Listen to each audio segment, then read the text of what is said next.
අද සහ ඉදිරි දින කීපය දිවෙන හරහා නිර්ගතික මෝසම සක්‍රිය වීමක් අපි අපේක්ෂා කරනවා. මේ නිසා මේ වැඩි බලපෑම විශේෂයෙන් පවතිනවා දිවයිනේ දකුණු අර්ධයට. දිවයිනේ දකුණු කොටසේ විශේෂයෙන් ගත්තොත් අපි මධ්‍යම කඳුකරයේ බටහිර බෑවුම් ප්‍රදේශවල බස්නාහිර, සබරගමුව සහ දකුණු පළාත්වල Conquer the world after A-levels. Join IIT. Register now.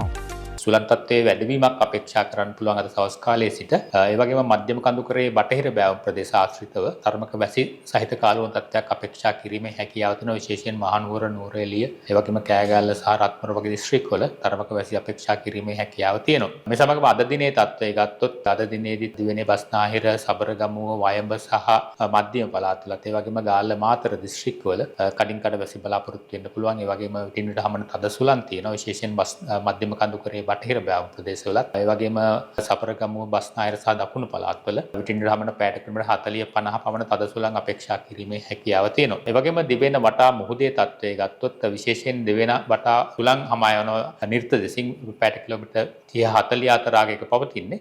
නමුත් හලාවත සිට කොළඹ, ගාල්ල, මාතර, හම්බන්තොට හරහා පොතුවිල් දක්වා වෙරළට ඔබ්බෙන මුහුදු ප්‍රදේශවල මේ සුළං වේගය විශේෂයෙන් පැයට කිලෝමීටර් 60-65ක් වැඩි වීමේ හැකියාව පවතිනවා. ඒ වගේම රළ උස මීටර 2.5-3 වගේ අගයක පවතිනවා. මේ නිසා විශේෂයෙන් බස්නාහිර සහ දකුණු මුහුදු ප්‍රදේශ රළු ස්වභාවයක් ගන්නවා. මේ තත්ත්වය නිසා ඇත්තටම දීවර සහ නාවික ප්‍රජාව ඉතා අවධානයෙන් කටයුතු කරන්න කියන එක මතක් කරන්න කැමතියි. ඒ වගේම ඉදිරි දින කීපයේ මේ බස්නාහිර සහ දකුණු මුහුදු ප්‍රදේශවල සුළං වේගයේ වැඩිවීමේ හැකියාව තියෙනවා. මේ නිසා ඉතා ප්‍රවේශමෙන් කටයුතු කරන්න ඒක දීවර සහ නාවික ප්‍රජාවට මතක් කරනවා.